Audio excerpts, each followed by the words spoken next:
Nagagalit si Barber, sinatawag daw yung mga miyembro na pangit. Hindi po yun ay paninira. Nagsasabi lamang po kami ng totoo. Ano gusto nyo sabihin namin? Maganda si Luistro. Di sinungaling kami.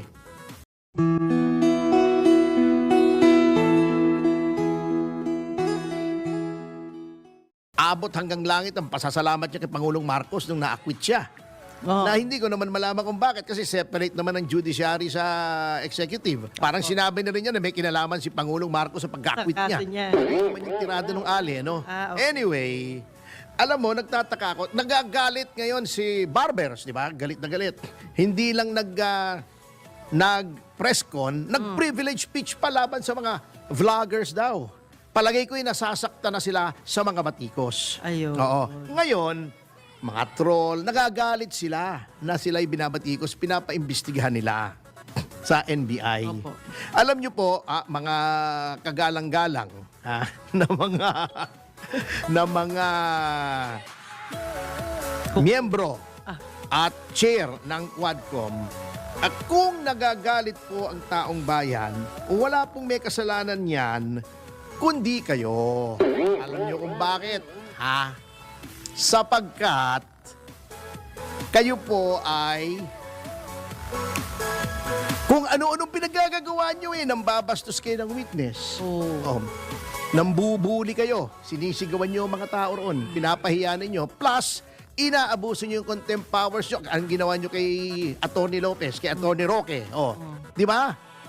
Puro kabastusan kayo Ngayon, kung nagkakaroon ng backlash ang taong bayan, ay sapagkat nakikita yung kabulastugang ginagawa nyo. Walang pwedeng sisihin niya kundi kayo. Ngayon, kung tinitira kayo sa social media, kasalanan nyo yan. Kamoting kahoy kayo may ulan pa ito nyo Alam nyo, may PR yung mga yan kaibigan ko. Hindi ko nasasabihin yung pangalan niya kasi sinabi kong hindi ko ibubuking, Opo. Pero nakatrabaho ko itong PR lang ito, babae. Dating girlfriend ng isang politiko rin. Okay. Tumawag sa akin. Sabi niya, attorney, sino bang gumagawa nitong PR ninyo? Kayo daw? Hindi, yung PR, yung mga sa social media lumalabas laban sa Quadcom. Early on pa to Okay po. Nung katatapos ko lang humarap nung kay Cassie Leong, nung pinipigil nila akong kausapin yung kliyente ko. Kita yung kagaguhan yan, di ba? Pipigilin mo yung abogado. Kakala nila hindi napapansin yan Kakala nila bida sila pag ginagawa nila. Kakala nila nagpapalakpakan yung mga tao. Nabibuisit sa inyo. Sabi niya, sino bang gumagawa ng PR nyo? Bakit? Ang dami laban sa amin. Baka may troll farm yung mga pogo. Sabi ko, sige, alang-alang sa'yo, I will find out. So, nagtawag ako, meron ba tayong mga ganyan?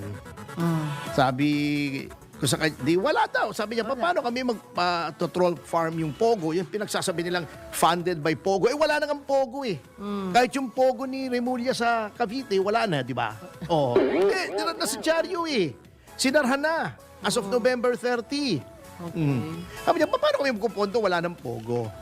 Sabi ko sa kanya, alam mo, walang nagpopondo. Bakit ang dami? Sapagkat galit sa inyo ang tao.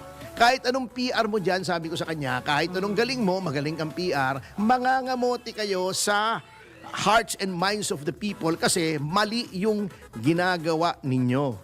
Alam niyo yung promo, parang produkto yan, yung Quadcom parang produkto. Dapat maganda na antimano ang inyong produkto. Katanggap-tanggap na sa taong bayan.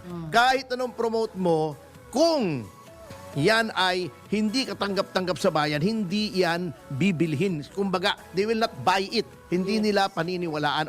Example, ang produkto ko, ice cream, chocolate, masarap. Konting promotion lang yan, pwede na yan. Yes. Yung mga taong bayan na magsasabi, uy, masarap ito, chocolate ice cream. Hindi pwede. At yung tao, sino ba namang ayaw ng chocolate? Meron bang tao hindi mahilig sa chocolate? Wala akong kilala actually. Yeah. Lalo na ice cream. Di ba may kanta pa nga sa Sesame Street, yung everyone likes ice cream. Yes, indeed we do. Everyone likes ice cream, I do you? Oh, O, di ba? yeah. Search the whole world over, search the oceans far, but everyone likes ice cream no matter who they are. Oh, di ba? Di ba? Si Atty. Batibo talaga. Sesame Street. Sesame Oh, Street, wala pang yeah. patibot nung... Wala pa. Later part Sasabihin ko to. bata ako kasi hindi ko Opo. masabi talagang nung maliit pa ako eh. Opo. Oo, kasi inaccurate, fake news, maliit pa ako eh. Anyway, kung ang Sige na. produkto ko ay ipis juice, Ayaw po. di ba? O katas ng alupihan. Po-promote ko yan, gagastos ako kahit 1 bilyon ang gastusin ko. Oy, ipis juice, masarap Masarap. ito. Mariosep. Inom yan. Sa pangalan pa lang talo na. Katas ng ipis. Oh my God. Ngayon, kahit sabihin mong this is special sauce, pag nakita ingredients, ipis. Sinong kakain o alupihan o, di ba, ulalo? Anak ko, naman kayo. Kaya yung kwan, di ba, nagtataka sila? Yung infant food na wala bigla, walang bumili. Paano ang pangalan? Milupa. Yun, pangalan lang yun, ha?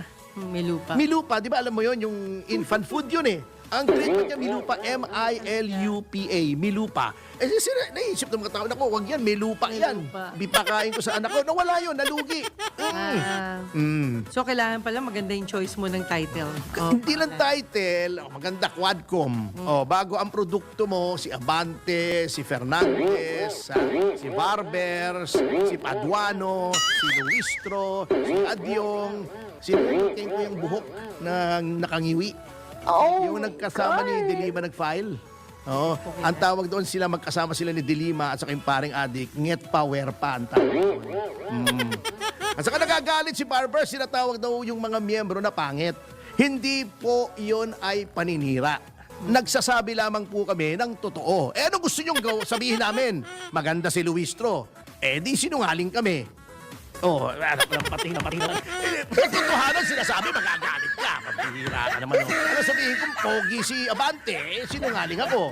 Anyway, sa notang yan ay, magbabalik po. Ang ESSU Topacio. Pagkatapos sa commercial information virtuals patungkol sa paalalahan na po ay just in news and breaking news like at this moment just in at kung ano-ano pang katsurbahan ating oras. Alas 11:25 ng umaga. 1, 2, 3. Yes!